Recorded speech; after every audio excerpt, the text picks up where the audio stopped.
Hi Ricky, great seeing you again, mate. Yeah, really good session. Yeah, hopefully you'll find this video quite helpful actually.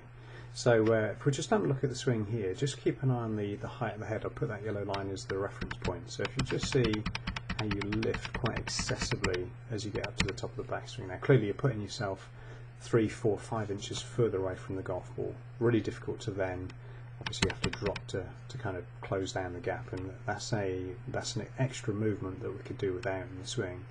So obviously we've been talking about getting this rotation right, which will naturally square the club face anyway. Make sure the grip isn't too strong, so it's just been getting a little bit too far over, too many knuckles on the left hand, so we just have to keep an eye on that. But the reason the lift is happening is because the pelvis, the hips aren't rotating properly, or aren't rotating enough certainly. So one of the key things, again, we'll maybe look at some golf shoes as well, which will help you, but turn out the right toe. So imagine I'm stood here with the camera, turn the right toe out towards me a good 20-25 degrees.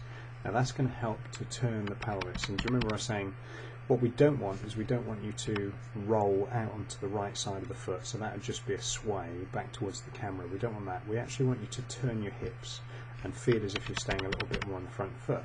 So essentially, the more you can turn the hips, the less you're going to lift. And of course, it's that lift that really plays havoc with, you know, the inconsistency of striking the ball. So really get that sensation of turning the hips, but not swaying onto the right side of the foot. So you don't want to see kind of the right knee going outside the foot on the backswing. Feel as if you're going way behind the ball. We don't want that. We want you to feel as if you're swinging, kind of staying in the door frame would be the way I'd describe it.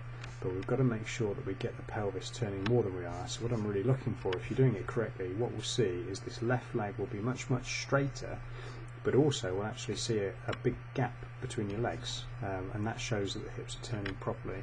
If you can do that, you'll start to stay down a little bit more, start to stay in that original position, and that's when the contact is going to become more important, or can become better rather.